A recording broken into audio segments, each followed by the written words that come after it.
그 오늘 나와야 된 자료를 한번 보십시오. 자료 보셨죠? 기존에 갖고 계신 분들은 책 보시면 되고요. 오늘은 그 민법 전체를 통해서 시기, 판단 시기, 성립 시기 이런 것들만 쭉 정리해 보려고 그래요.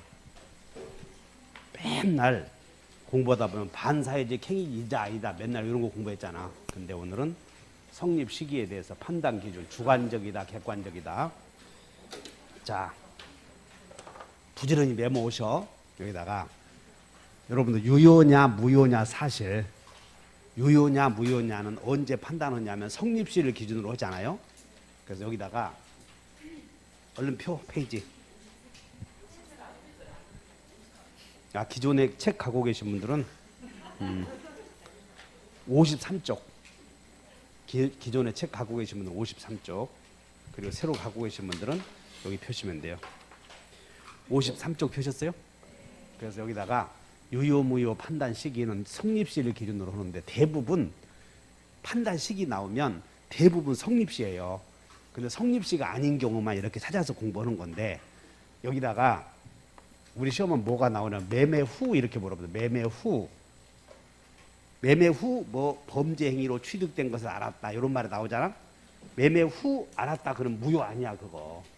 매매 후 후불이다, 후발불능이다, 매매 후 후발불능이다 이런 것들은 유효 무효 판단 시기에서 무효다, 무효는 아니다, 그렇게 아는 것만 정리하시면 돼. 그리고 매매 후 알았다, 매매 후고 나서 어떤 사실을 알았다 그래도 이것도 반사요 반사 아니요 이런 것들 나오면 그냥 외워놓고 정리하면 돼요. 그 다음에 이제 제3자의 선의악의 판단 시기도 다 대부분 성립시야. 이게 성립시. 그래서 통정허위 표시의 무효는 선의의 제3자에게 대항하지 못한다는 규정에서 갑이 가장매매했다고, 가장매매 을과. 근데 가장매수인과 거래한 병, 이 병에 이렇게 거래한 병에 선이냐 악이냐, 여기 제3자는 선이면 된다고요, 선이이고 무과실해야 된다고요? 이 사람은 직접 들었으니까 선이 무과실. 여기는 한 다리 건너, 갑이 거짓말 한 것을 한 다리 건너 뛰었으니까 선이면 되지. 이렇게 그러면 선이냐 악이냐 판단 시기는 요때 이해관계 맺었을 때다 그 말이야. 그래서 가장 매수인과 이해관계 맺었을 때. 자, 그 다음에 이제 여기 3번에다 별표 놓고 꼭 주의하셔. 표현 대리에서 갑이 을에게 임대해달라 대리권 줬죠. 근데 을이 갑의 이름으로 임대하지 않고 병과 매매계약을 했다는 거지. 그러면 이 을에게 매매할 권한이 있다고 믿을 만한 정당한 이유가 있는 경우에는 본인은 그 행위에 대하여 책임이 있다. 이때 상대방에게 정당한 이유이다 몇 줄? 이 정당한 이유를 판례는 선이 무과실이라고 봐. 선이 무과실. 그래서 우리는 책임을 묻는 자만 나오잖아. 그냥 불완전한 행위에서 상대방은 본인은 책임이 있다. 그러면 선이 무과실이고, 여기는 요때 이해관계를 맺었을 때이고, 여기서 꼭 나오는 게 대리행위 성립 후의 사정도 종합적으로 고려한다. 그러면 여러분들이 좋은 말이거든 거기서. 그러니까 엮이면 안 돼 이렇게. 그러므로 정당한 이유가 존재했느냐의 판단 시기는 이렇게 맺은 때다 이렇게 주의하시면 돼. 3번 해결했고, 4번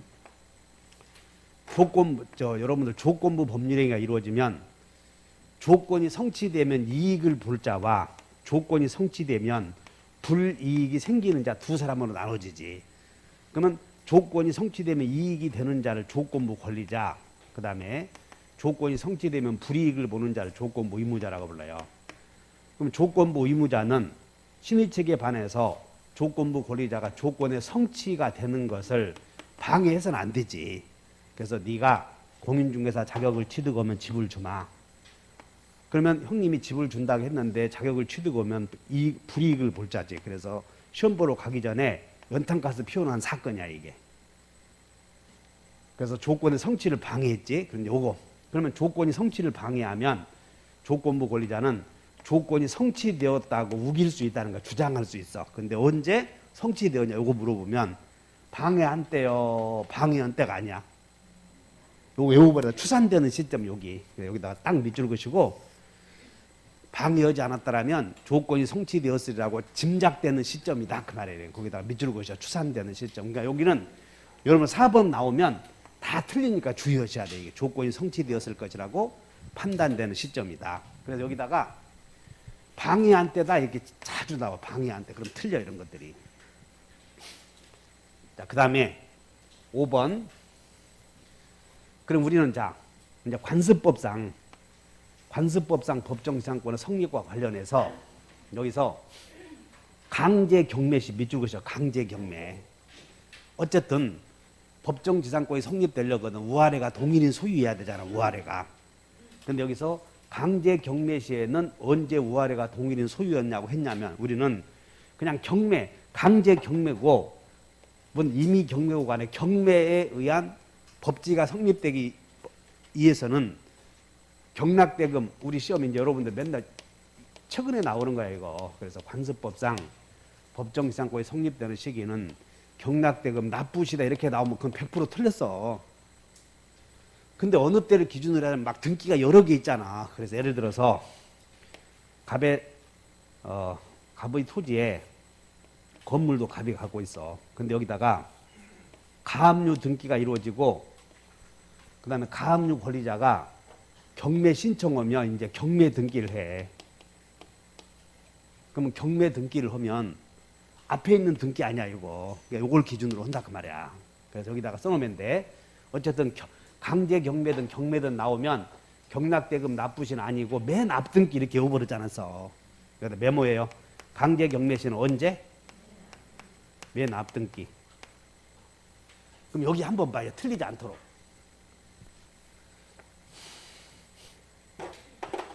자, 갑의 토지에 여기 저당권이 있어. 저당권. 그리고 건물이 축조돼. X 토지와 Y 토지에. 그래서 갑이 소유하고 있지. 근데 여기에 가압류 등기가 돼. 그래서 가압류권자가 판결에 의해서 경매 신청하면 경매 기입 등기, 경매 등기 하겠지. 그래서 경락이 나타나. 그럼 여기 가압류권자가 경매했으면 강제 경매요, 임의 경매요. 그 중개사법 그러니까 충실히 들어. 맨날 건성건성 듣지 말고. 저당권자가 경매하면 임의 경매. 그거라도 알아나? 저당권자가 아닌 가압류권자가 경매하면 강제 경매잖아. 강제 경매는 뭔 얘기냐면 판결에 의해서 경매가 이루어진 걸 강제 경매라고 그래. 법원이 경매하라 해서. 근데 저당권자는 법원이 경매하라 명이 떨어져 지가 스스로 알아서 해. 그래서 스스로 알아서는 경매를 임의 경매라고 그래. 그럼 어디? 저당권자가 경매에서 우아래가 달라지면 법지요, 관법지요? 법지.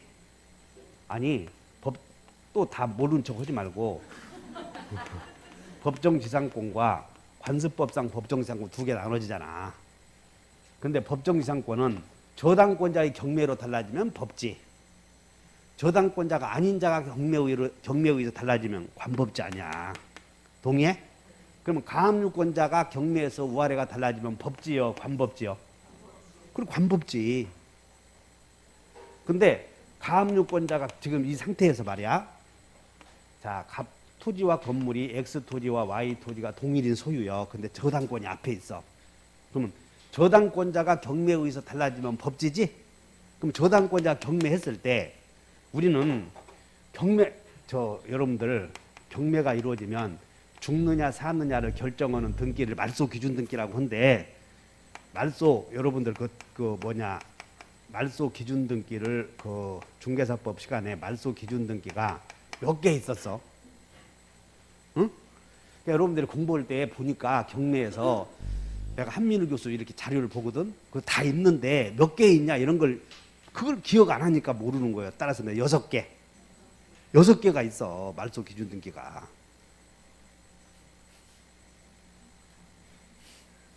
몇 개 있다고요? 그래서 6개 중에서 아는 게, 여러분 아는 게 다 있다고. 여기에 저당권 등기도 있고 근저당권 등기도 있고 담보가 등기도 있고 담보가 등기, 그 다음에 가압류 등기도 있고 그 다음에 경매 등기도 있고 저당권, 근저당권, 가압류, 그 다음에 저당권, 근저당권, 담보가 등기, 그 다음에 압류 등기, 세무서에서는 압류 등기, 그리고 그냥 저당권, 근저당권, 가압류, 압류, 우리 시험 범위에 들어가는 거, 저당권 등기, 근저당권 등기, 담보가 등기, 그 다음에 세무서에서는 등기, 압류 등기, 가압류 등기, 그리고 일반 채권자 이런 것도 않고 일반 채권자가 판결에 의해서 등기하는 경매 등기, 이런 6개를 말소 기준 등기라고 그래. 그러면 이게 뭔 얘기냐면 이 어떤 목적물의 경매가 이루어지면 맨 앞에 있는 이것을 기준으로 해서 다 죽는다는 거예요. 이걸 기준으로 해서. 근데 우리는 저당권만 하니까 저당권만 알아도 돼. 그러면 지금 이 앞에 가처분 등기 돼 있어. 처분금지 가처분 등기. 여기. 그러면 이 가압류권자가 경매했지. 그러면 이 물건은 경락인이 나타나면 경락인이 소위 인수하느냐 아니면 다 죽느냐를 결정하는 등기가 뭐 등기야? 어떤 거 등기야? 가처분 등기요? 저당권 등기요? 여기 안 봐? 요 중에서 저당권, 근저당, 담보가 등기, 압류 등기, 가압류 등기, 경매 등기, 요 중에 요거 있잖아. 가처분 등기는 아니지. 그렇기 때문에 이 저당권 등기를 기준으로 해서 앞에는 살고 형님은 뒤는 죽고 그 얘기야. 동의해? 그래서 가처분 등기는 죽는다, 산다?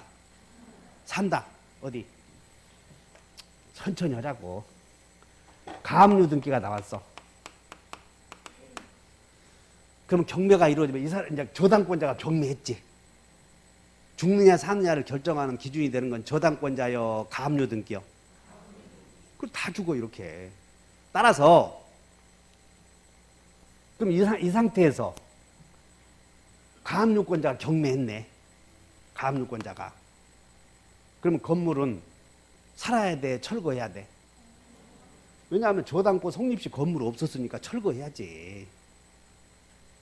동의해? 따라서 건물 소유자는 법지 주장하면 돼, 안 돼? 안 되지. 철거해야 되니까.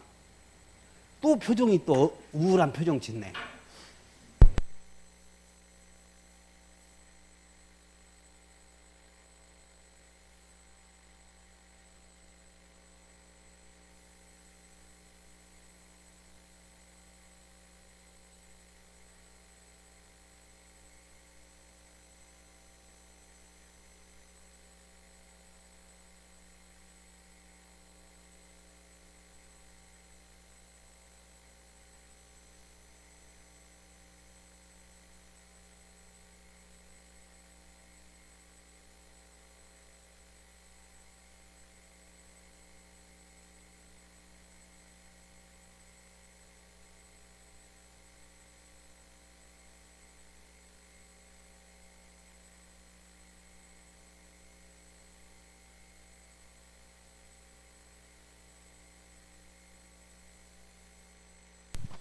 지금 이 시점에서는 여러분들이 아무 불안할 것도 없어. 그냥 최선을 다하는 거예요.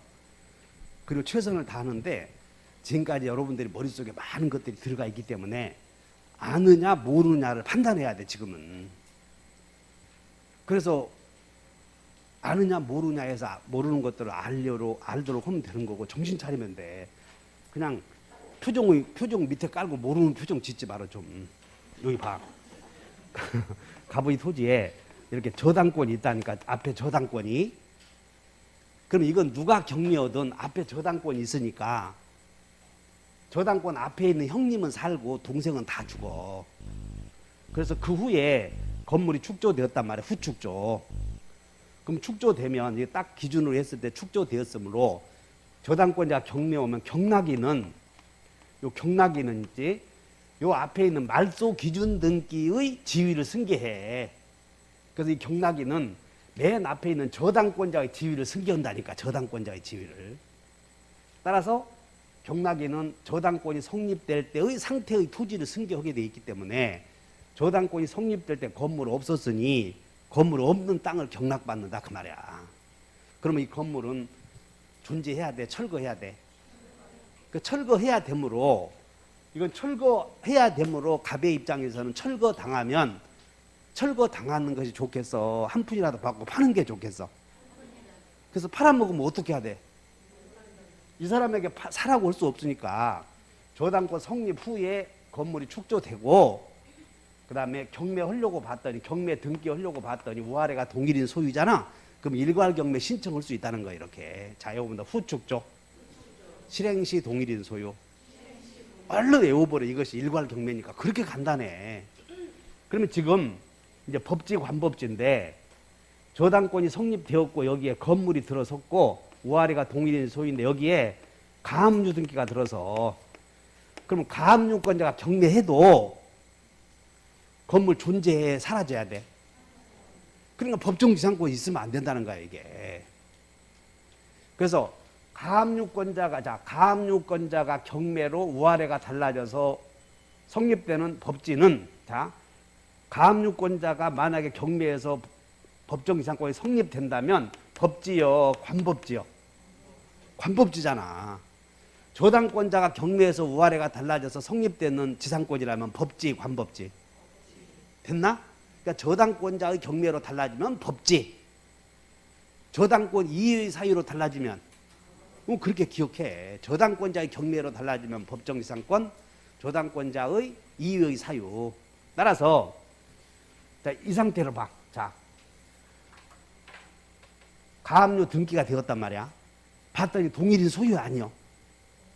어디 봐. 가압류, 자, 경매했더니 경락인이 나타나면 경락인은 건물 있는 것 받아 없는 것 받아. 가압류권자 이게 가압류 등기가 말소 기준 등기니까 이걸 기준으로 해서 그 앞에는 산다니까 지금. 그러므로 이 경우는 관법지가 있어. 동의해?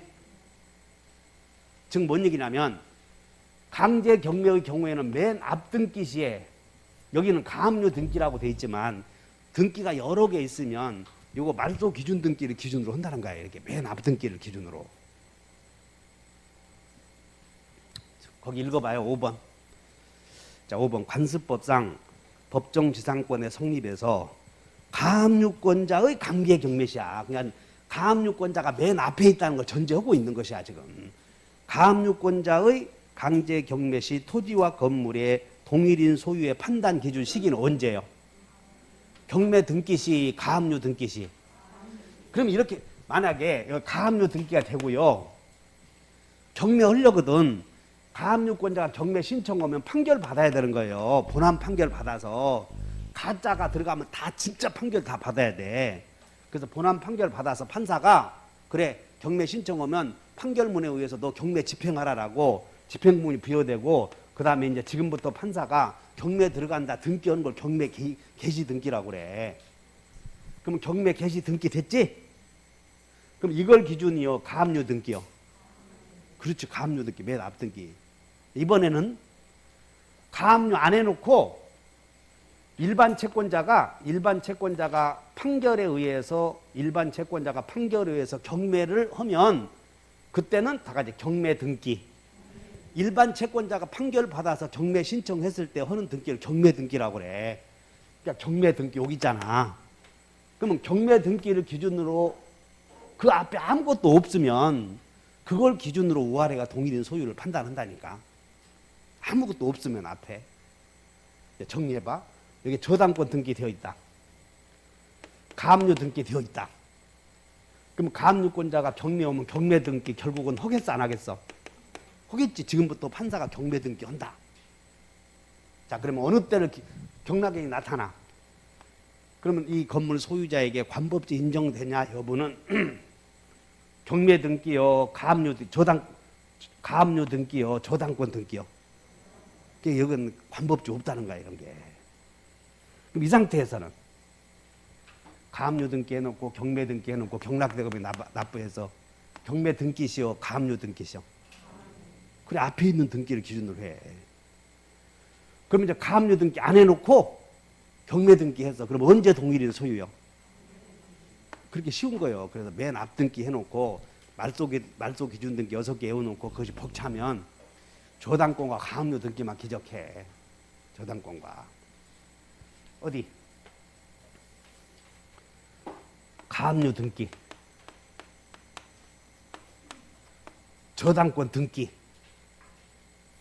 건물 축조, 저당권. 자, 저당권자가 경매 신청해. 그러면 저당권자가 경매 신청했을 때 성립되는 지상권은 법지요, 관법지요. 저당권자가 해서 성립이 되면 법지, 관법지, 법지. 그럼 이 사람이 경매 신청해서 저당권, 법정지상권이 성립되는가 봤더니 그 앞에 맨 앞등기 있어 없어? 그럼 건물 주고 안 주고? 죽는다니까 씨. 또 저렇게 지금 이 시점에서 저렇게 미련하다고 하면 또 충격받으니까. 그러니까는 죽느냐 사느냐 결정을 등기만 나는 아무것도 아니더라고. 이거 민법 미안해 죽겠어. 특강 들으라고 오는 거 막 강의를 빙자해서 금품을 탈취하는 거 아닌가 하면 말소 기준 등기 몇 개 있었어? 6개. 그 중에서 법정지상권이 성립되려거든 저당권자의 경매로 우아래가 달라져야 되는데 저당권자의 경매로 달라지면 법지 아니? 근데 저당권 성립시를 기준으로 해. 역시 맨 앞등기를 기준으로 해. 근데 우리 시험은 맨 앞등기 안 하고 그냥 저당권만 나오거든 그 앞에는. 그래서 여기다가 저당권 성립시에 나대지. 그래서 우리는 나대지에 저당권 성립되고 그럼 100% 없잖아 이거 법지나 관법지가 나대지 이런 말이 나오면. 그래서 나대지에 저당권 성립해놓고 건물 축조했다. 그러면 이제 경매 이루어지면 건물은 죽어야 돼 살아야 돼?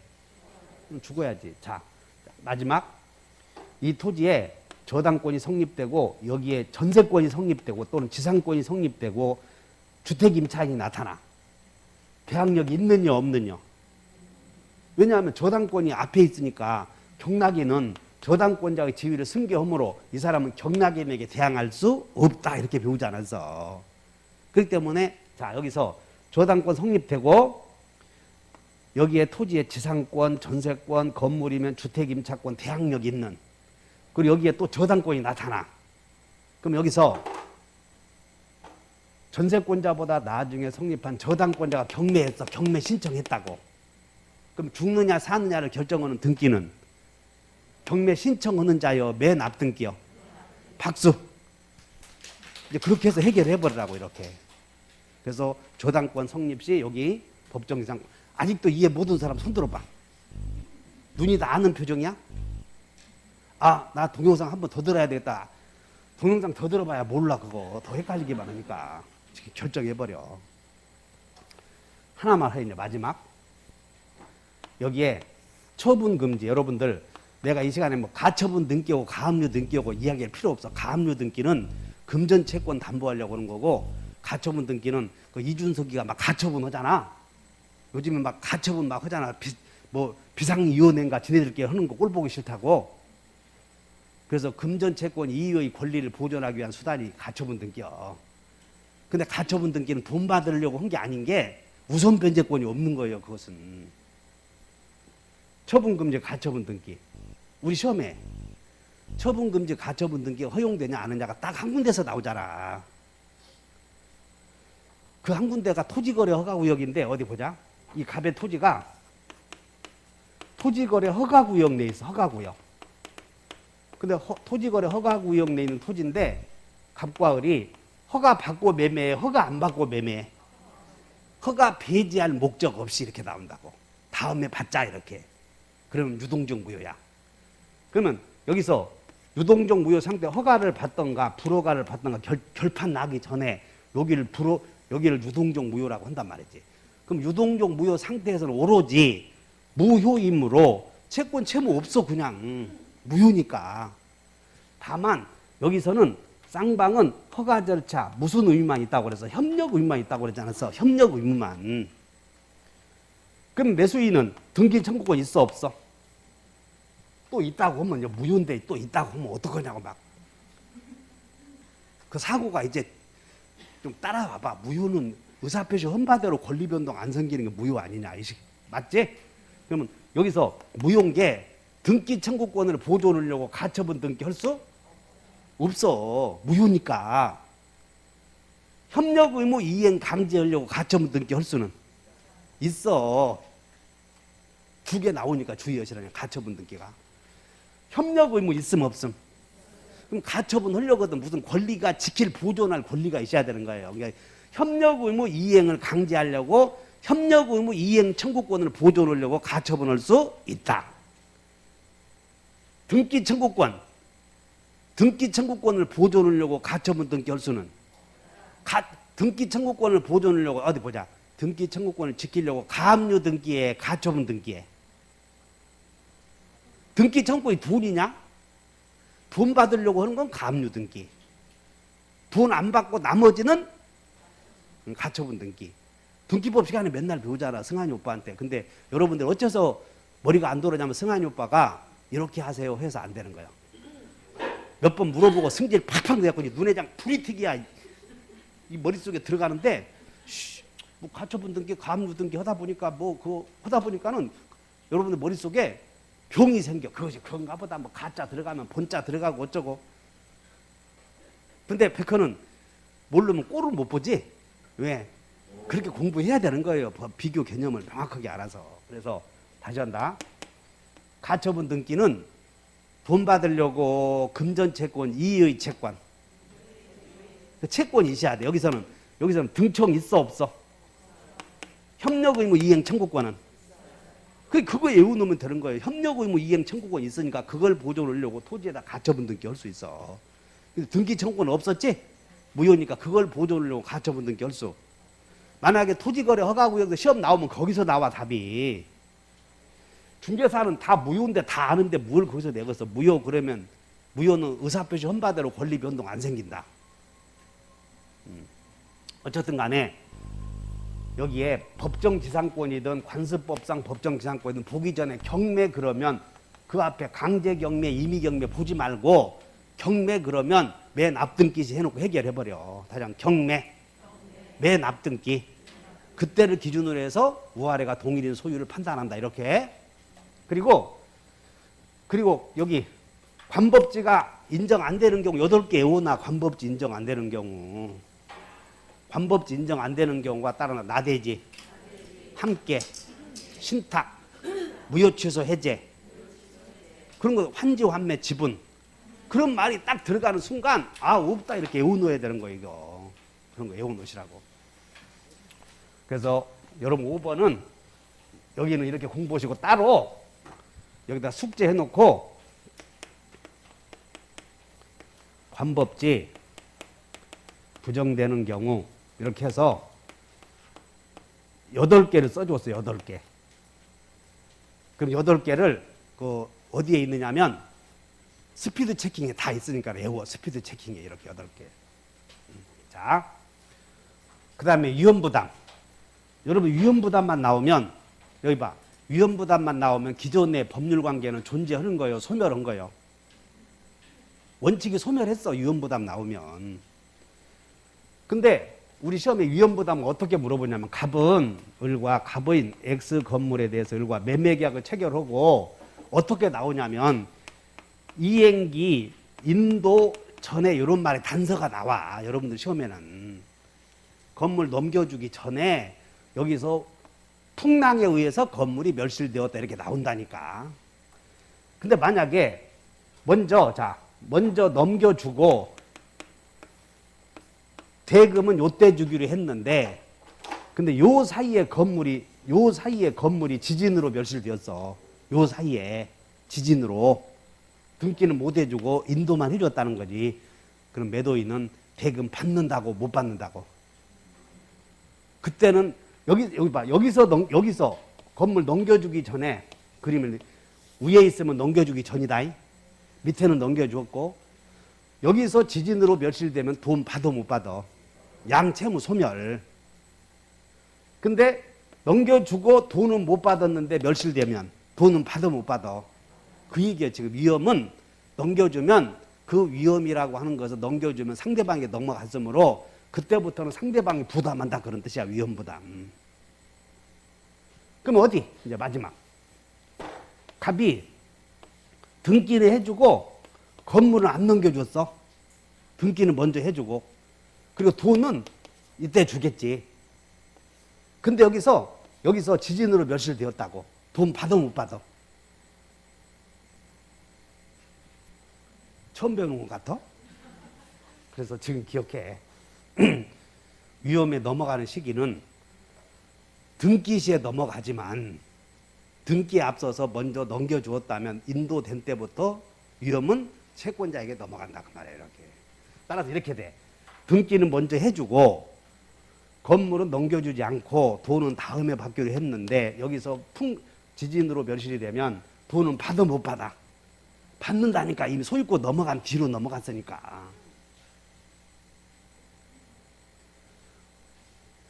여기다가 위험부담에다 메모쳐. 위험부담. 이렇게 위험부담에다가 우리는 메모치고 채무자주의 이렇게 써봐. 우리 위험부담은 원시불능에서 생겨 후발불능에서 생겨. 편무 쌍무 쌍동이 이렇게 알잖아. 쌍동에서 위험부담은 후발에서 생기잖아. 후불. 근데 주로 이렇게 물어본다니까. 위험부담은 인도 등기 전에 건물이 멸실되네 이렇게 물어봐. 그러나 만약에 이제 돈은 이렇게 받겠지. 돈은. 근데 여기서 인도해주고 나서 인도해주고 등기는 이렇게 돼 있는데 여기서 건물이 멸실되었어. 그러면 그 위험부담이라고 하는 지위는 이미 매수인에게 넘어간 상태다 그 말이야. 그러므로 매도인은 매수인에게 대금 지급 청구할 수 있다 이렇게 돼. 이거 하나 주의하시면 돼. 근데 우리 시험은 다행스럽게 인도와 등기 전에 그래 여러분들이 그 무의식적으로 받겠지만 전제해 줘. 인도 등기 전에 제3자의 방화로 멸실되었다 이렇게 나와. 알아들었음? 그래서 이게 인도되었다 이렇게 나오면 그냥 또 헛다리 짚고 오지 마라. 대 11월 달부터 공부했던 거. 이해하셨냐고? 거기 한번 읽어봐. 그거 조제 나 보지 말고 6번에 위험부담에서 위험에다 맺을 것이고 불이익 써. 불이익이 넘어가는 시기. 부동산 매매에서 위험의 이전 시기는 등기 시이지만 등기에 앞서서 인도가 있으면 인도시의 채권자에게 그 얘기야. 그래서 그 후에 지진으로 멸실되었을 때는 불이익을 누가 떠안았는가 그런 문제를 다루고 있다 그 말이야. 그럼 위험부담 한 문제 나오면 공부해서 해결을 해. 꼭 맨날 쌍무계약에서 우리 자 정리해보자. 매매계약은 성립이 되었는데 여기서 요 상태에서 제3자의 방화로 건물이 멸실되었어. 그러면 채무자의 책임 없는 사유 아니야. 그러면 갑의 채무, 갑의 채무 위에 갑의 채무 존속이요 소멸이요. 을의 채무도. 따라서 을은 계약을 해지할 수. 어째서 그러냐면 이미 소멸했는데 또 무슨 해제냐고 말이 나오냐고. 소멸했는데. 해제는 소멸시킬 때 쓰는 말이 해제 아니냐. 그러니까 이미 요건 해제할 것이 없어. 다만 양채무가 소멸했고 양채무가 소멸했으니까 남는 것은 무슨 이득? 우리 시험에 영순위가 부당이득 아니냐. 그러면 양채무가 소멸했으므로 부당이득을 누리는 사람은 반환해 줘야 돼. 그래서 그 전에 계약금을 걸었다면 부당이득을 누리지? 그럼 계약금 반환해 줘야 돼. 이렇게 받은 날로부터 이자 붙여야 된다고. 그런데 채권자 입장에서는 선택할 수 있잖아. 따라서 후발불능. 그럼 후불 그러면 그것이 후불에는 채무불이행도 있고 위험부담도 있는 공통점이 후불 그러면 불능 그러면 무슨 청구? 대상 청구 생각해 줘야 돼. 다시 한번 불능. 대상 청구. 따라서 이 제3자의 방화로 갑의 채무가 불능에 빠졌으니까 채권자는 제3자가 갑에게 배상해야 될 손해배상 청구권에 대해서 그것을 나에게 넘겨주시고 할 수 있다니까. 이렇게 그것이 대상 청구권이야. 그래서 채권자는 대상 청구권 행사할 때 자기 채무 이행하면서 이행하지 않고, 그래서 을은 자기 채무 이행하면서 그 권리를 나에게 넘겨주시고 이렇게 할 수가 있어. 동의해? 그러니까 후불 그러면 다시 후불. 여러분들이 후불 했을 때 나고 강의를 배웠던 사람이 장점이 되려거든. 후불을 했는데 대상 천공이 대상 안 나오면 다른 데서 들은 거고 똑같아. 저기 노량진 가서 듣는 거고. 노량진 가서 들으면 후불 대상 천공 이런 얘기 없어. 그거 그냥 이해해서 하라고 그러고 지 혼자 강의할 때 요거 별표 해놓고 나왔지 요거 찍고 이렇게 해버린다고. 자, 또 하나 봐. 이 갑의 명의로 등기가 돼 있는데 20년간 소유의 의사로 평온 공연하게 점유를 했어. 그럼 20년간 점유하면 갑은 등기해줄 의무가 생겨 안 생겨? 근데 등기해줄 의무가 있는지 없는지 알아 몰라? 모르잖아. 그래서 여기서 등기 청구했는데 제3자에게 팔면 제3자에게 팔아서 등기해주면 불능이지? 그래서 등기 청구했는데 불능이면 을은 갑에게 제3자에게 받을 돈이 있을 거 아니야. 그걸 나에게 넘겨줄 수 있는 대상 청구가 생겨. 근데 여기 오고 봐라. 갑을 간에 매매했을 때 매매계약을 체결하면 당연히 갑은 등기해줄 의무가 있어 없어? 근데 여기는 시효 완성하면 당연히 생겨. 등기 청구해야 생겨. 그래서 여기에는 후불이 생기는 거예요. 후불 때라고. 시효 완성자는 등기 후에 등기 청구했는데 제3자에게 팔아서 불능에 빠졌지. 그래서 그때 대상 청구가 생겨. 그래서 맨날 후불 때 온 거예요. 여기는. 또 감이 없네. 저 눈빛이. 여기는 여기는 매매계약 했으므로 당연히 권리가 생겼으니까 제3자의 방화로 멸실되면 당연히 채권자는 대상 청구를 행사할 수 있어. 근데 여기는 당연히 대상 청구권이요. 등기 청구 후에 생겨. 이유는 갑이 모르잖아. 갑이 등기해줄 의무가 있는지 없는지. 그래서 여기는 등기 청구해야 제3자에게 넘어가면 대상 청구권이고 여기는 제3자의 방화로 넘어가도 당연히 이행 불능만 놓고 봐. 당연히 대상 청구권이고 생겨. 여기는. 설득됐냐고? 어디? 갑이 을과 매매했어. 병에게 매매해서 알고 가당 알고 매매해서 이렇게 등기해줘. 그러면 갑이 이중 매매했다는 거 알고 등기했다고 이렇게. 그럼 알고 매매한 것은 유효요 무효요? 유효잖아. 그러면 이제 이 병이 갑이 이중 매매했다는 거 알고 매매해서 등기해주면 갑은 등기해주는 게 가능이요 불가능이요? 불가능이지. 후발 불능. 그러면 대상 청구는 생겨 안 생겨? 이미 을은 갑에게 등기 청구는 있었잖아 이거. 그리고 갑은 알아. 그래서 갑이 이렇게 이중 매매해서 등기해주면 을은 갑에게 병이 받을 돈을 나에게 넘겨줄 수 있는 대상 청구가 생기는 거 여기는. 근데 시효 완성은 당연히 생겨. 등기 청구 후에 생겨. 이유는 갑이 모르잖아. 등기해줄 의무가 있는지 없는지. 그래서 그때는 등기 청구 후에 불법행위나 대상 청구가 생긴다는 거 차이가 있는 거예요. 이렇게. 그래서 맨날 여러분들 점등 후불 때 그렇게 외웠던 거예요. 그러니까 오늘은 깊이 들어가면 또 어려우니까 그냥 요것만 하자고. 그냥 요것만. 그리고 기존에 공부하셨던 분들은 어째서 그때는 등기 청구 후에 대상 청구권이고 기존에는 그냥 대상 청구권 생길까 이유를 내가 설명해 준 거예요. 그 다음에 물건 하자 존재 여부 판단 시기. 그래서 매도인의 담보 책임에서는 담보 책임의 내용에 권리 하자도 있고 그 다음에 물건 하자도 있는데 물건의 종류에는 주택의 경우와 같이 특정물과 그 다음에 공산품과 같은 종류 매매 두 가지 있는데 종류 매매의 하자 여부는 어느 때를 기준으로 판단을 해? 종류 매매에서 물건에 하자가 있는지 없는지는 여기는 언제지? 물어보기만 하면 몰라? 그러면 특정물의 경우 주택을 샀을 때 그 주택에 대하여 하자가 있는지 없는지는 인도받을 때를 기준으로 해? 매매시를 기준으로 해? 그러니까 인도가 위험의 이전 시기라고 그래. 위험의 이전 시기. 그래서 시험은 7번 그 7번 봐. 여러분들 교재. 근데 물건 중에서도 특정물이라고 쓰여 있지. 그래서 특정물 나오면 대립되는 개념으로 불특정물도 연상해야 돼. 그래서 특정물의 하자의 판단 시기는 위험 이전시다 맺을 거죠. 위험 이전시가 뭐냐면 인도시야 이게 인도. 빨리 메모 안 해? 7번에다가. 그리고 여러분들이 공부 안 된 사람은 나는 1차라도 합격해야 되겠다고 하시는 분들 그렇게 지금 써야 되는 거예요. 지금이 정리가 중요하니까. 특정물의 하자의 존재 여부 판단 시기는 물건 인도시다, 인도시가 아니다. 근데 물건의 인도시라는 말 안 쓰고 위험의 이전시 이렇게 돼버려. 그래서 위험의 이전시다 하면 틀려.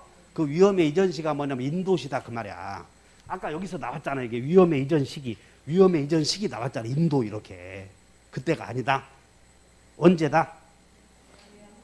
계약 성립시. 근데 여기서 뭘 물어보냐면 물건 하자인지 권리 하자인지에 대해서 그 토지 법률적 물건의 법률상의 장애는 법률상 제약이나 법률상 장애는 권리 하자로 봐, 물건 하자로 봐. 물건 하자잖아, 법률상 장애는. 그래서 어떻게 물어보냐면 경매에서 건축 허가가 가능한 토지인 줄 알고 경락받았대. 토지를 경락받았어, 을이. 근데 여기다 토지 사서 공장을 지으려고 토지를 경락받았는데 건축 허가가 날 줄 알고 경락을 받았는데 안 나. 그러면 권리 하자요, 물건 하자요? 물건 하자잖아, 법률상의 장애. 그러면 경락이는 물건의 하자가 있을 때는 담보 책임 묻지? 모두 이렇게 연결이 돼야 되잖아. 그래 연결을 시켜보셔. 그래서 어쨌든 간에 물건의 하자에 특정물의 경우에는 계약 성립 시, 그럼 불특정물은 몰라 나도. 왜냐하면 특정물만 나오고 불특정물은 여러분들 슈퍼마켓에 강화쌀 한 푸대 갖다 주시거든. 그때 매매했어, 매매. 알았다, 2만 원. 그러면 그게 아파트에 갖다 놓잖아. 그때 결정되는 거야, 그때. 그래서 그것을 특정된 때 이렇게 얘기해. 다시 해. 불특정물은 어느 때를 기준으로 해서 하자 여부를 판단한다고? 불특정물은 특정된 때 이렇게 써버려. 특정된 때. 그렇게 하시면 되고. 자, 그래서 여기까지 했고, 그 다음에 8번에 이제 8번 봐.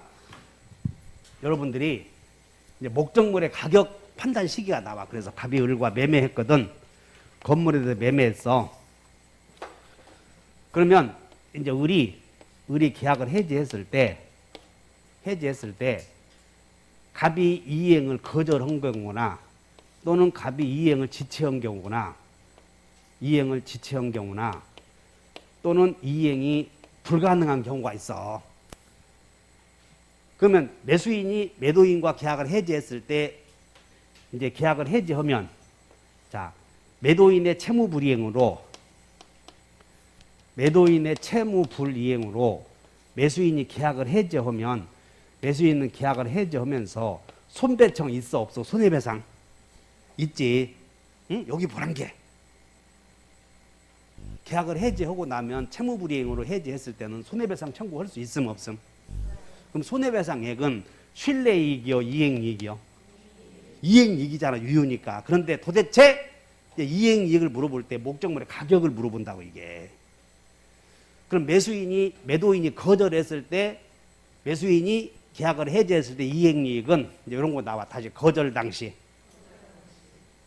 기준으로 한 목적물의 가격을 기준으로 배상액을 정해. 그러면 이 사람이 이행 불능이었어.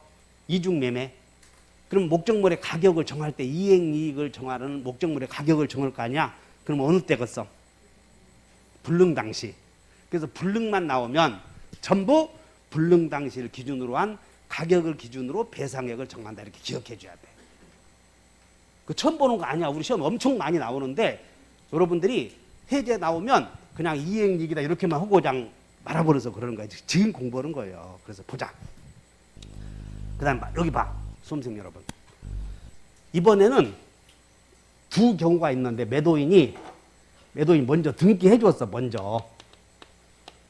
먼저 등기해 줬는데 매수인이 잔금을 안 주어서 갑이 이제 해지하는 거예요. 여기서는 이 상태에서는 매수인이 해지한 경우가 있고 이제부터는 매도인이 해지하는 거라고. 그러면 매도인이 해지하면 매수인이 지금 먼저 등기해 줬어.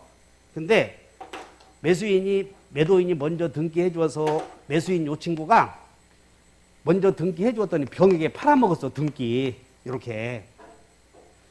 그럼 병에게 팔아먹었다면 잔대금을 줘야 되는데 잔금 안 주자 이제 매도인이 해제해. 그러면 계약을 해제했다면 병은 목적물에 등기한 사람이므로 제3자야. 제3자. 그리고 원물 반환이 불가능해. 그럼 원물 반환이 불가능한 사람은 하여튼 원물을 못 해주거나 불가능하면 가격으로 배상해야 돼. 눈을 크게 떠봐. 자, 갑이 먼저 등기해 줬는데 매수인이 병에게 등기해 주다 보니까 이 사람은 제3자로 보호받아. 다시 목등기. 그러면 이제 계약을 해지했으면 을은 계약을 해지하면 원물을 반환하는 사람은 원물에다가 과실을 반환해야 되고 그 다음에 해지했을 때 금전을 반환하는 사람은 금전에다 이자 붙이잖아. 간단하게. 근데 원물 반환이 불가능한 경우도 있어 없어? 그럼 가격으로 배상하잖아. 그래서 어느 때를 기준으로 한 이행이익이야. 여기서 을이 병에게 등기해주면 등기해주는 순간 을은 갑에게 이행불능이지. 그래서 내가 여러분들에게 이제 구체적으로 설명을 지금은 하지만 그 전에는 불능 나오면 외워버려. 불능 당시. 불능 당시를 기준으로 한 그런 가격을 중심으로 배상해 주는 거예요. 근데 여기는 이렇게 우리 시험에서는 올해 계약을 해지했을 때 원물 반환이 불가능한 경우에는 이렇게 등기해주면 을이 여기서 등기해주면 을의 입장에서는 이렇게 처분했잖아. 그러니까 처분 당시나 등기해주는 순간 이 을이 갑에게 원물 반환이 불가능하잖아. 그러니까 불능 당시나 같아 이렇게. 그래서 시험 유형이 올해 갑이 매수인에게 계약을 해지했을 때 원물 반환이 불가능한 매수인은 어느 때를 기준으로 한 가격을 배상해야 되냐 나올 거라고. 그럼 원물 반환이 불가능한 을은 이렇게 넘겨주다 보니까 해제 당시요, 계약 당시요, 처분 당시야. 그 처분 당시 말이 없고 불능 당시라고 해도 같은 표현이다 그 말이야. 불능 당시라고 해도. 그래서 두 경우가 있으니까 잡아. 매도인이 목적물을 넘겨주지 못했을 때, 매수인이 해지했을 때 매도인이 목적물의 가격을 중심으로 배상해야 돼. 그때는 매도인은 목적물 가격을 기준으로 배상해야 되는데 거절했을 때는 언제? 거절 당시. 그 다음에 이중매매 했을 때는 어느 당시? 불능 당시. 매수인의 입장에서는 언제? 무효취소 해제했지? 그때는 불능 당시야 전부. 무효취소 해제는 똑같이. 제3자가 나타나면 그때를 기준으로 가격을 배상을 해서 이행이익 배상해야 돼. 이행지체. 이게 시험에 나왔어. 이행지체. 이행지체는 지체 당시가 아니라 이행지체는 최고 후 상당히 경과한 때의 가격을 중심으로 하라. 이게 다 우리 시험에 나온 거예요. 이게. 자, 한번 정리해보자고. 어디? 그래서 8번은 9번은 8번 본다. 여기 봐. 이제 공통점이 X 토지 등기부를 보니까 이제 공통점 1번 소유자가 갑이고 2번 큰아들 을이 어머니 제삿 날 아버지 술 잔뜩 취하게 해서 이렇게 이전 등기해와. 서류 위조해서. 그리고 이렇게 병에게 팔아. 그러면 이게 권리의 전부가 타인에게 속한 경우야. 을 요 녀석이 아버지 토지를 위조해서 지 이름으로 등기해놓고 병에게 팔았으므로. 그러면 매도인의 담보점에서 다 같이 전부 타인. 그럼 전부 타인의 경우는 악이라도 해지할 수 있잖아. 그럼 이렇게 해지했대. 해제. 그럼 계약 해지했으면 이행이익 배상해야지. 그럼 가격이 이제 목적물 가격을 정해야 될 거 아니야. 어느 때를 기준으로 해? 그냥 여러분 다 불능 당시. 그러니까 여러분들은 목적물의 가격을 기준으로 해서 배상해 줘야 될 입장을 보면 일단 불능 당시로 외워봐. 그럼 불능 당시가 언제냐면 병이 을을 상대로 소유권 이전 등기를 해서 이렇게 넘어갔거든. 그럼 갑이 병을 상대로 등기 말소를 청구해. 그러면 갑이 병을 상대로 을과 병을 상대로 등기 말소 청구하면 소송이 판결이 확정되지. 그럼 그때 이제는 완전히 등기 넘겨주는 게 불가능하다. 그때가 아는 거야. 알아. 그래서 외워본다. 말소 등기 시. 말소 등기 시를 기준으로 해서 불능이 결정돼. 그러면 또 하품 보고 있네. 공부 제대로 좀 하려고 원문장. 그러니까 여러분들이 하나 단어 배울 때 매도인의 담보 책임 배우면 악이라도 일대액 이런 것만 하니까 더 이상 진도를 못 나가니까 못 하는 거 이게. 다 시험에 나왔는데 머리가 복잡한 건 나도 빼 되도록이면. 지금 한번 해보려고 하니까 또 고개가 돌아가냐? 그래서 내가 가르쳐 주는데 매도인의 입장에서는 가격을 배상해야 되는 경우로 일단 따라 불능 당시. 알아들었지? 근데 매도인 입장에서는 불능했으면 불능 당시고, 그 다음에 담보 책임에서도 불능 당시, 해지에서도 불능 당시. 근데 해지에서는 불능이 아니고 지체인 경우도 있었지. 거절한 경우도 있었지. 그러면 다시 거절 당시. 그다음 이행 지체가 나오면 지체 당시요 상당한 기간 경과 후요 나오면 나중에 뒤에 손해배상이 있어 뒤에. 그냥 그때 한번 보자고. 그래서 일단 목적물의 가격을 기준으로 해서 이행이익을 배상해야 한다고 했을 때 가격 기준은 전부 불능 당시다 하면 돼.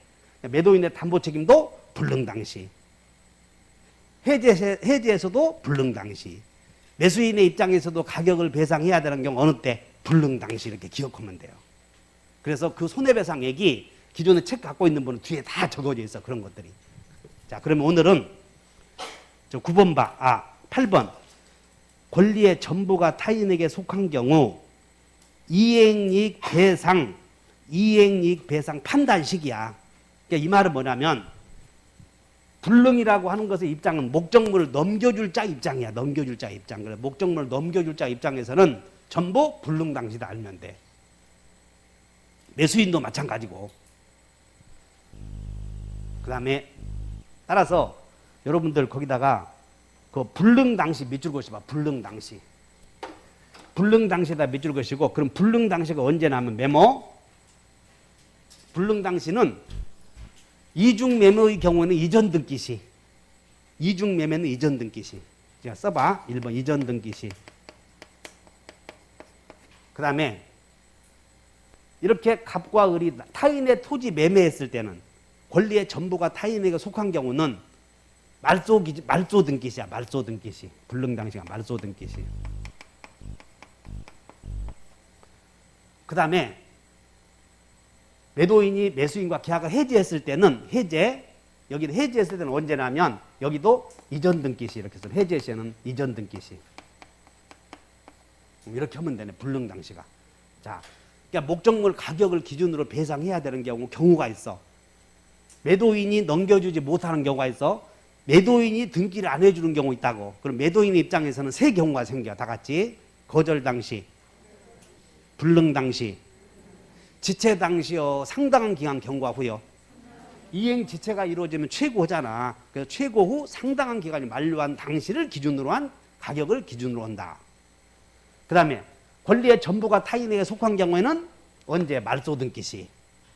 그 다음에 매수인의 입장에서는 언제? 이전 등기 시. 이렇게 주의하시면 돼. 그게 불능 당시다. 이렇게. 자, 일단 거기다가 8번에다가 권리의 전부가 타인에게 속한 경우에는 불능 당시의 가격이야. 시가를 기준으로 목적물의 가격을 정한다. 그 말이야. 그 다음에 9번 이행 거절은 언제? 이행 거절 당시 목적물. 그것이 9번. 이행 거절은 언제? 이행 거절 당시. 주의하셔.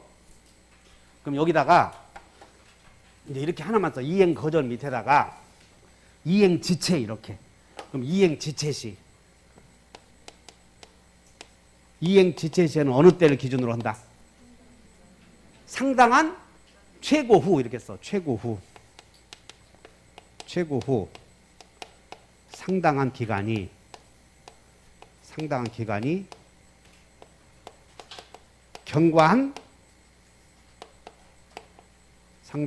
경과한 상태에서의 목적물의 가격을 기준으로 한다. 이렇게.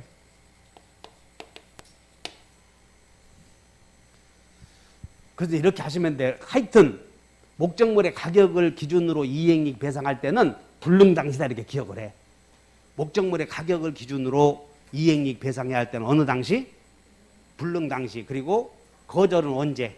거절 당시. 이행 지체는 상당한 기간이 경관 후에 목적물의 가격을 기준으로 이익 배상한다. 이렇게 기준으로 정하면 돼. 어렵지? 처음 배웠잖아. 이런 거 그거 제대로. 그 다음에 10번 집합건물. 이제 쉬운 것들. 여기 전유부분과 집합건물법에서 전유부분과 공용부분의 판단식이 어느 경우든 여기 성립시기만 나오면 여기 전유부분의 성립시기는 등기하여야 등기 안 해도 우린 구분소유권의 성립시기 물어보지 않았고 구분소유권 성립시기는 등기했을 때 등기 안 해도 돼. 그냥 독립되어 있고 구분행위가 있으면 구분소유권이 성립이 되는 거지. 어쨌든 등기 안 해도 되잖아. 근데 여기는 어느 부분이 전유 부분이냐 공용 부분이냐의 판단식인데 이게 건축물 대장에 등록된 때를 기준으로 한다. 이게 18회 문제였어. 근데 판례가 변경되면서 건축물 대장에 등록된 시점을 기준으로 하는 게 아니고 우리는 이거 하시면 돼. 여기다가 밑줄 그시고 화내지 말고 눈빛이 여기 이렇게 써놓고 구분소유권의 성립 시기 한번 써봐. 거기다가 구분소유권의 성립 시기.